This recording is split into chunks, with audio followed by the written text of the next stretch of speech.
আজকে কাকা ভাইপো মিলে ঘুরতে যাওয়ার পথে এমন একটা ঘটনা দেখবো সত্যি ভাবতে পারিনি। তো চলো পুরো বিষয়টি তোমাদের সঙ্গে শেয়ার করি। তো আজকে আমি আর আমার কাকা মিলে বের হয়েছিলাম একটু ঘুরতে। আমাদের প্ল্যান ছিল একটা সুন্দর ক্যাফেতে যাওয়ার, কিন্তু সেখানে পৌঁছানোর আগেই কাঁচকলের মোড়ে প্রচন্ড ভিড় ছিল, চারিদিকে অনেক পুলিশ। পরে জানতে পারলাম সেখানে অ্যাক্সিডেন্ট হয়েছে। সত্যি বলতে এই জায়গাটা প্রায় অ্যাক্সিডেন্ট হয়, তাই তোমরা যদি কখনো এই রাস্তায় আসো অবশ্যই খুব সাবধানে রাস্তা পারাপার করবে। এরপর আমরা সেখান থেকে রওনা দিয়ে অবশ্যই পৌঁছে গেলাম আমাদের গন্তব্য জায়গায়। ক্যাফেতে ঢুকেই মনটা একেবারে ভালো হয়ে গেল। চারিদিকে দারুণ সুন্দর পরিবেশ, পাশে একটা ঝিল আর ঠান্ডা বাতাস, সব মিলিয়ে একটা অসাধারণ অনুভূতি। আমরা কিছুক্ষণ সেখানে বসে গল্প করলাম, ভিডিও শুট করলাম।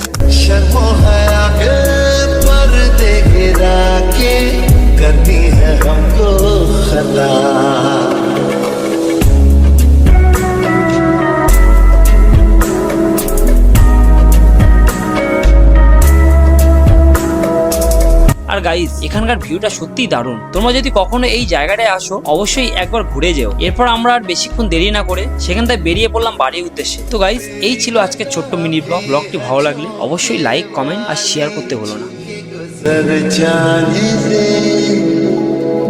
तेरी लचक है कि जैसे डाली दिल में उतर जाने दे।